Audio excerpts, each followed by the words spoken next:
नमस्कार दोस्तों, मैं मनीष स्वागत करता हूं आपके अपने चैनल स्पीड मेकर मैथ्स में। आज की इस वीडियो में हम परसेंटेज का पार्ट थ्री देखेंगे और इसमें हम एक नए टॉपिक को देखेंगे, सक्सेसिव इंक्रीज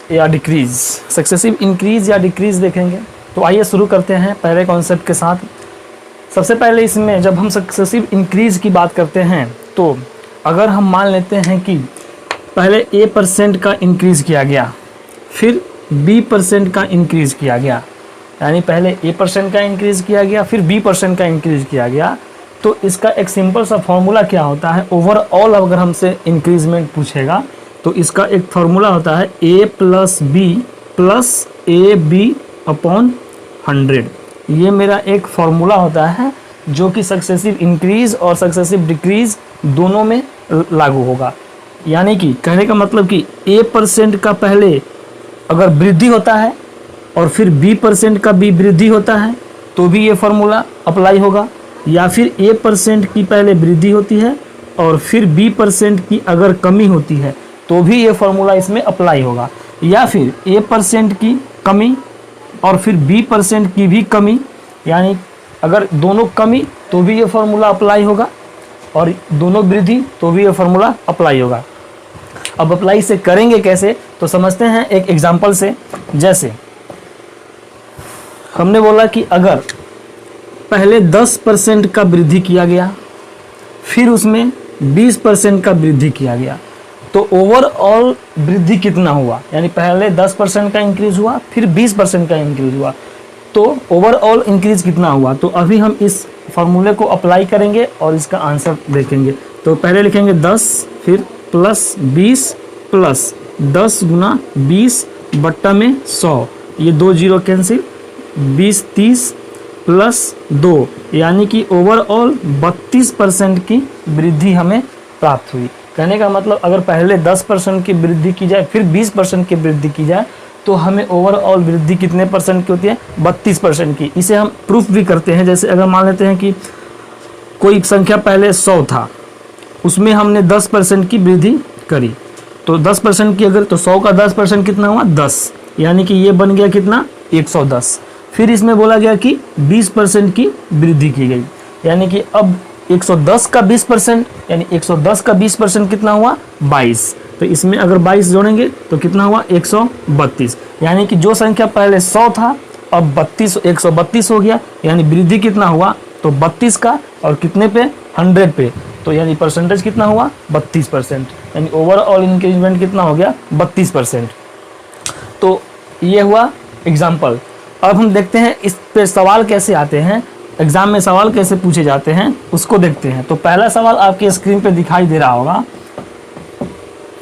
पहला सवाल में क्या बोला गया है कि एक व्यक्ति के वेतन में पहले 20% की वृद्धि की गई और फिर उसमें 20% की कमी की गई, उसके वेतन में परिवर्तन क्या है। यानी कि पहले 20% की वृद्धि की गई और फिर 20% की कमी की गई, तो उसका ओवरऑल उसमें उसके वेतन में परिवर्तन कितना हुआ है। तो परिवर्तन अभी क्या फॉर्मूला देखे हैं, a + b + ab/100, यानी कि 20 यहाँ पे प्लस है 20% की तो वृद्धि, और वृद्धि है तो प्लस और कमी है तो माइनस, यानी कि a प्लस यहाँ पे -20, ये प्लस है, फिर प्लस 20 गुना -20/100, यानी कि ये 20 प्लस में और प्लस माइनस माइनस, और ये फिर माइनस 1 0 कैंसिल 4, यानी ये 20 से 20 कैंसिल, बचा कितना, -4, यानी कि हम कह सकते हैं कि ओवरऑल इसमें परिवर्तन क्या हुआ, 4% की कमी हुई, यानी उसको हम लिख सकते हैं 4% की कमी, जो कि मेरा ऑप्शन नंबर ए आंसर हो जाएगा। एक और सवाल देखते हैं इसी पे। अगला सवाल में क्या बोला गया है,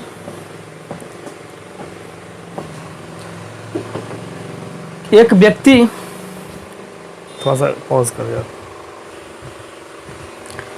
अगला सवाल में क्या बोला गया है कि किसी वस्तु का मूल्य 75 रुपए था। अब यहाँ पे पहले मूल्य दे दिया गया है कि 75 रुपए था, फिर बोला कि पहले मूल्य में 20% की वृद्धि की गई तथा बाद में इसमें 20% की कमी की गई। तो वर्तमान में वस्तु का मूल्य क्या होगा, यानी कि वर्तमान में वस्तु का हमसे मूल्य पूछा जा रहा है, जो कि पहले 75 रुपया था, तो अब इसका मूल्य क्या हो गया। कहने का मतलब पहले 20% की वृद्धि की गई और फिर 20% की कमी की गई। तो हमने अभी पहले सवाल में क्या देखा कि पहले अगर 20% की वृद्धि की गई थी और फिर 20% की कमी की गई थी, तो ओवरऑल हमें 4% की कमी आई थी। यानी कि हम कह सकते हैं कि इसमें भी ओवरऑल 4% की कमी आएगी।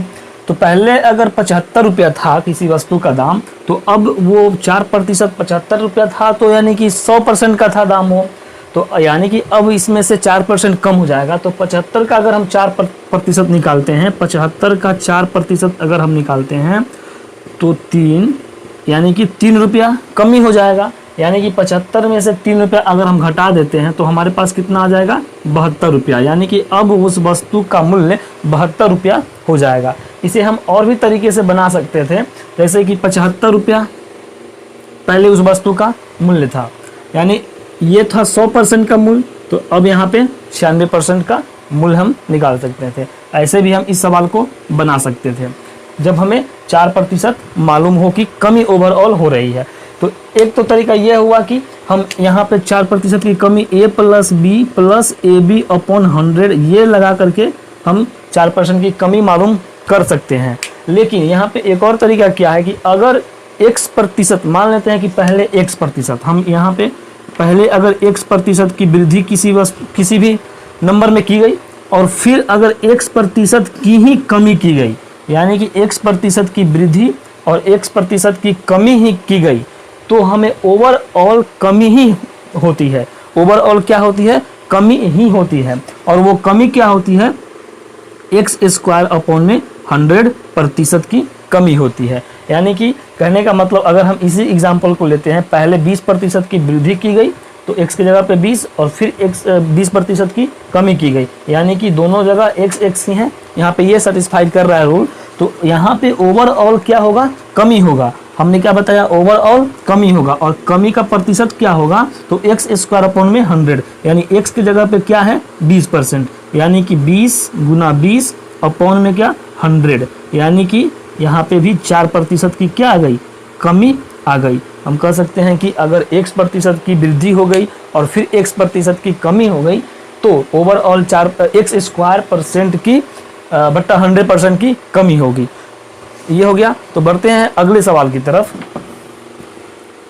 अगला सवाल में क्या बोला गया है, अगले सवाल में क्या बोला गया है कि एक एंटीक की कीमत में 20% की कमी हो जाती है और फिर इसके कीमत में 10% की कमी हो जाती है, तो कुल कमी क्या है। अब यहाँ पे दोनों कमी, पहले 20% की कमी, पहले 20% की कमी और फिर 10% की कमी यहाँ पे कही गई है। तो फिर यहाँ पे a + b + ab अपॉन 100, ये फॉर्मूला यहाँ पे हम अप्लाई करके आसानी से निकाल सकते हैं, क्योंकि यहाँ पे दोनों कमी ही हुआ है। तो पहले -20 फिर प्लस -10 फिर प्लस -20 गुना -10 बट्टा 100, ये 0 खत्म, ये -20 और ये -10 और ये प्लस, फिर माइनस माइनस प्लस 2, यानी कि -30 + 2, यानी कि -28%, यानी कि ओवरऑल हम इसमें क्या कह सकते हैं कि 28% की कमी हुई।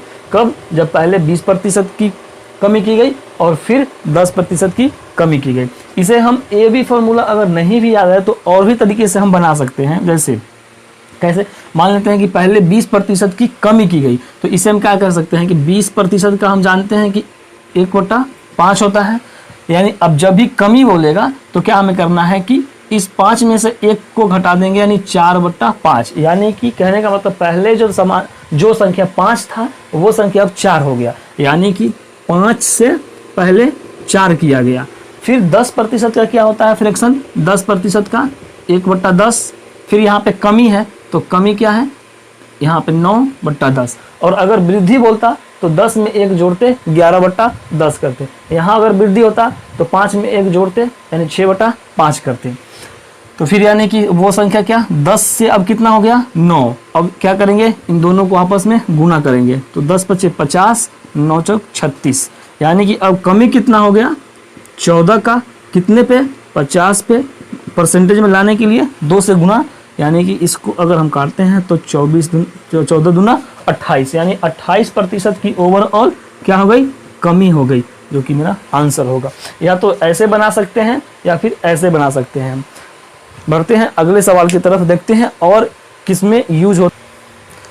इसमें अगले टाइप से सवाल क्या आता है, इसमें एक तो आयत के क्षेत्रफल से संबंधित सवाल आता है, फिर वृत्त के क्षेत्रफल से संबंधित सवाल आता है, फिर शंकु के आयतन से संबंधित सवाल आता है, बेलन के आयतन से संबंधित आता है सवाल।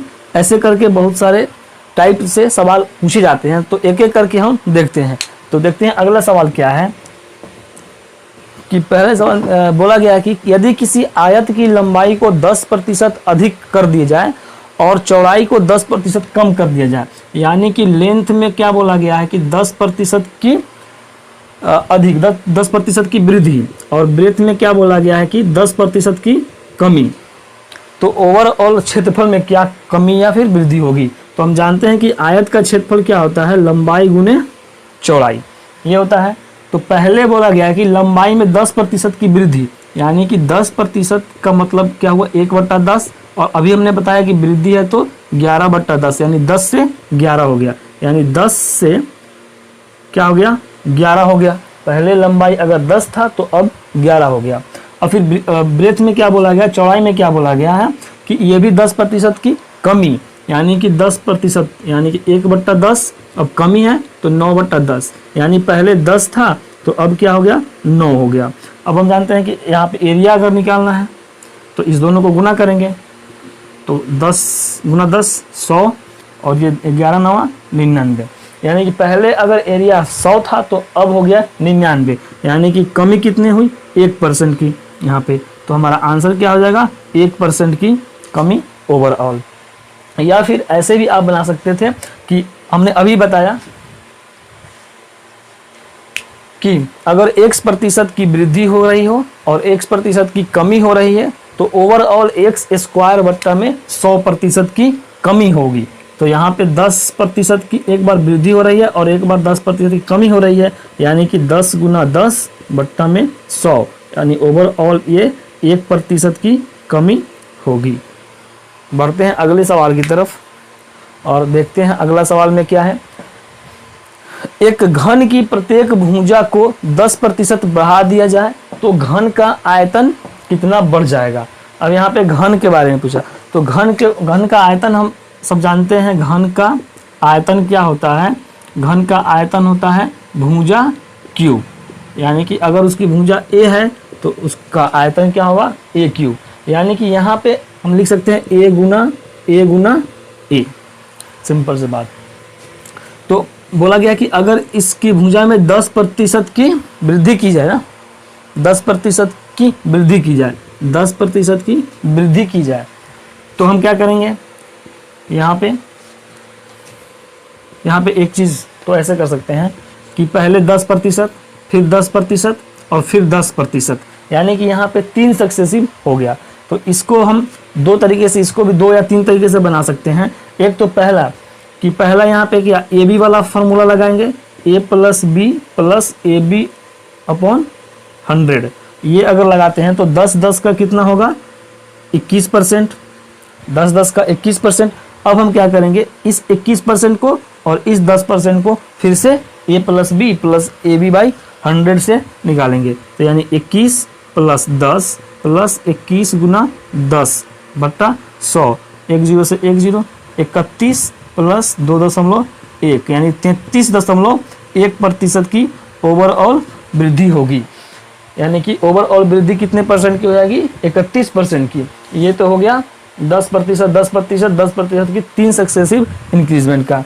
यानी कि इसको एक और फॉर्मूला से हम बना सकते हैं कि अगर जब भी 3 अगर इंक्रीजमेंट हो, तो मान लेते हैं कि A%, B% और C% की 3 अगर 3 वृद्धि हो, A%, B% और C% की, तो हम क्या, अगर ओवरऑल वृद्धि के लिए क्या करते हैं, A + B + C + AB + BC + CA upon में 100 + ABC अपॉन में 100 गुना 100। इस फॉर्मूला पे भी हम इसको बना सकते थे। यानी ए बी सी कितना हो गया 10 प्लस 10 प्लस 10, फिर प्लस ए बी 10 गुना 10 प्लस बी सी 10 गुना 10 प्लस सी ए 10 गुना 10 बट्टा 100 प्लस ए बी सी बट्टा 100 गुना 100, 1 2 1 2 1 0 1 0, यहाँ से कैंसिल, यहाँ पे होगा 30 प्लस 100 100 200 और प्लस 1/10 यहाँ पे A B B C C A upon में 100, और सॉरी यहाँ पे 100 नहीं निकलेगा, यहाँ पे 10 100 100 और 100 300 300 बट्टा में 100 यानी कि 3, यहाँ पे 33 प्लस 0.1 यानी 33.1, यहाँ पे फिर से वहीं 33.1 मेरा आंसर। बढ़ते हैं अगले सवाल की तरफ। अगला सवाल में क्या बोला गया कि यदि किसी वृत्त की त्रिज्या 5% बढ़ जाती है तो इसके क्षेत्रफल में कितने प्रतिशत की वृद्धि होती है। हम जानते हैं कि वृत्त का क्षेत्रफल पाई आर स्क्वायर होता है, यानी पाई तो यहाँ पे कांस्टेंट है, बचा यानी कि आर स्क्वायर, यानी कि इसका क्षेत्रफल निर्भर किस पे करता है, रेडियस पे, यानी रेडियस जितना बढ़ेगा उतना उसका क्षेत्रफल भी बढ़ेगा। यानी आर स्क्वायर का मतलब क्या हुआ, आर गुना आर, यानी कि पहले 5% की वृद्धि, क्या वृत्त की त्रिज्या 5% की वृद्धि की जाती है, यानी कि आर में यहाँ पे 5% की वृद्धि की जाती है, यानी आर 5% गुना 5%, यानी 5 का 2 सक्सेसिव इंक्रीज है, तो 5 प्लस 5 गुना 5 बट्टा में 100, यानी 10.25% की ओवरऑल वृद्धि होगी वृत्त की त्रिज्या में। या तो इसको ऐसे निकाल सकते हैं, या फिर हम पहले बताए थे वैसे भी निकाल सकते हैं। 5% का मतलब क्या हुआ, 1/20, और वृद्धि है तो 21/20, यानी 20 से 21 एक बार हुआ, फिर से 5%, तो फिर से वहीं 20 से 21 हुआ, यानी कि यहाँ पे 400 और 441, अब बढ़ा कितना 41, किस पे 400 पे, परसेंटेज में लाने के लिए 100 से गुना, इसको 4, यहाँ 4 यानी 41/4, इसको जब हम फ्रैक्स तोड़ेंगे तो 10.25% की ओवरऑल वृद्धि होगी। या तो हम ए बी वाले फार्मूला पे कर सकते हैं इसको, या फिर ऐसे भी कर सकते हैं। बढ़ते हैं अगले सवाल की तरफ। अगला सवाल में क्या बोला गया है, अगला सवाल में बोला गया है आपके स्क्रीन पे, यदि एक शंकु, अब यहाँ पे शंकु के बारे में बोला गया है, शंकु के आधार के क्षेत्रफल को 100% बढ़ा दिया जाए तो आयतन कितना बढ़ जाएगा। यानी अब हम शंकु का आयतन क्या होता है, शंकु का आयतन तो 1/3 पाई आर स्क्वायर एच, 1/3 पाई, 1/3 भी कांस्टेंट है और पाई भी यहाँ पे कांस्टेंट है। और एक चीज़ यहाँ पे ध्यान देने वाली बात क्या है कि यहाँ पे एच के बारे में कुछ नहीं बोला गया है, यानी इसका मतलब एच भी कांस्टेंट है, सिर्फ क्या है आर स्क्वायर, यानी इसका आयतन जो भी है आर ओके। यानी कि यहाँ पे कहने का मतलब ये हुआ कि शंकु का आयतन सिर्फ और सिर्फ आर स्क्वायर पे ही निर्भर करता है। तो हमें बोल दिया गया कि आर स्क्वायर में कितने % की वृद्धि, 100% की वृद्धि। तो जब आर स्क्वायर में 100% की वृद्धि और 1/3 पाई भी कांस्टेंट और एच भी कांस्टेंट, तो हम कह सकते हैं कि इसके आयतन में भी 100% की ही वृद्धि होगी ना, क्योंकि इसके आधार के क्षेत्रफल निर्भर किस पे कर रहा है, रेडियस के स्क्वायर पे, और इसका वॉल्यूम रेडियस के स्क्वायर गुना हाइट यानी ऊंचाई पे, एच यहाँ पे कांस्टेंट दिया गया है, तो सिर्फ हम आर स्क्वायर का इंक्रीजमेंट के हिसाब से ही इसके आयतन में इंक्रीजमेंट को बता सकते हैं। बढ़ते हैं अगले सवाल की तरफ। अगला सवाल में क्या बोला गया है, यदि किसी लंबवृत्तीय बेलन की त्रिज्या को 20% कम किया जाए। अब यहाँ पे बेलन की त्रिज्या, बेलन के बारे में बोला गया है, ये आपका क्या हुआ, बेलन की त्रिज्या को 20% कम किया जाए, यानी रेडियस में 20% की कमी को बोला गया है, जबकि ऊंचाई 40% बढ़ाया जाए, यानी यहाँ पे हाइट को 40% से बढ़ा दिया गया है, तो उसके आयतन में प्रतिशत परिवर्तन क्या होगा। अब बेलन का आयतन क्या होता है, पाई आर स्क्वायर एच, यानी यहाँ पे पाई कांस्टेंट है और बचा यहाँ पे आर स्क्वायर और एच, यानी कि आर और एच का यहाँ पे हमें देखना पड़ेगा। तो यहाँ पे रेडियस में कितने % की वृद्धि है, 20% की, और यहाँ पे h में कितने परसेंट की, 40% की, यानी r गुना h से हमें टोटल इंक्रीजमेंट निकालना है। तो या तो हम इसको ऐसे कर सकते हैं, 20% का मतलब क्या हुआ, 1/5, 20% का मतलब 1/5, और कमी है तो 4/5, यानी पहले जो संख्या 5 था वो अब 4 हो गया।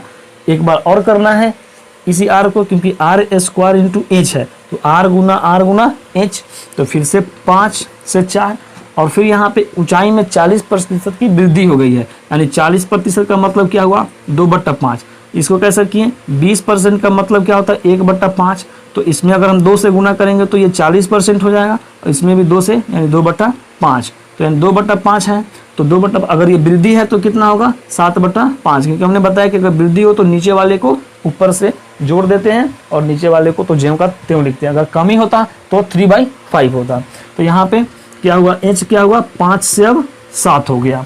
तो अब हम ओवरऑल अगर देखते हैं तो यहाँ पे 5 125, और ये 4 × 16 7 112, यानी कि यहाँ पे कमी कितना हो गया, 13 की, और कितना पे, 125 पे गुना 100, 25 4 25 5 और ये 4, यानी 13 × 52/5, यानी अब इसको हम क्या करेंगे, इसके नीचे 2 से गुना और इसके नीचे 2 से गुना, ठीक, ऐसा क्यों किए, 104/10, यहाँ पे हमें काटने में आसानी होगी। 10 का मतलब क्या हुआ, एक अंक के पहले 0, यानी 10.4% की ओवरऑल क्या हो गई, हमें कमी यहाँ पे हो गई।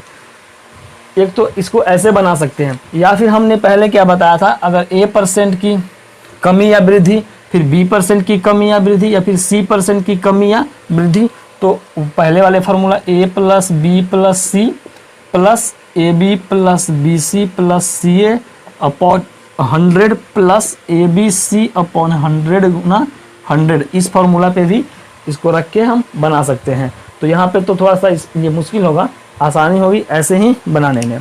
बढ़ते हैं अगले सवाल की। अगला सवाल में क्या बोला गया कि एक लंबवृत्तीय बेलन के आधार की त्रिज्या 20% बढ़ा दी जाए, यानी कि r में क्या किया गया है, 20% की वृद्धि की गई है, और फिर बोला गया है इसकी ऊंचाई को कितने प्रतिशत कम किया जाए। अब ऊंचाई को हमसे पूछा गया कितने प्रतिशत कम किया जाए ताकि इसका आयतन पहले जितना रहे, यानी कि वॉल्यूम पहले जितना रहे। तो इसका आयतन क्या होता है, बेलन का आयतन होता है πr²h। हमने बोला पाई क्या है, यहाँ पे कांस्टेंट है, इसका आयतन अब निर्भर करेगा किस पे, r² इंटू h पे, यानी r गुना h को अगर हम गुना करेंगे तो हमें क्या आएगा, वॉल्यूम आएगा। तो अब हम देखते हैं कि r में क्या किया गया, 20% की वृद्धि, यानी 20% का मतलब 1/5, यानी 5 से अब क्या हो गया, 6 हो गया, यानी फिर 5 से 6, यानी क्योंकि r² है।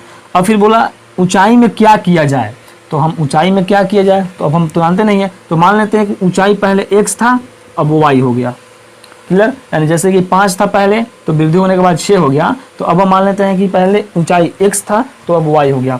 अब हमें क्या बोला गया है कि आयतन इसका पहले ही जैसा हो, यानी आयतन क्या निकाल देते, r गुना h। तो यहाँ पे देखेंगे तो 25x अनुपात यहाँ पे 36y, सॉरी यहाँ पे क्या करेंगे, आयतन पहले भी अगर 1 यूनिट था तो अब भी 1 यूनिट ही रहना चाहिए, इसके अनुसार ये बोला गया है।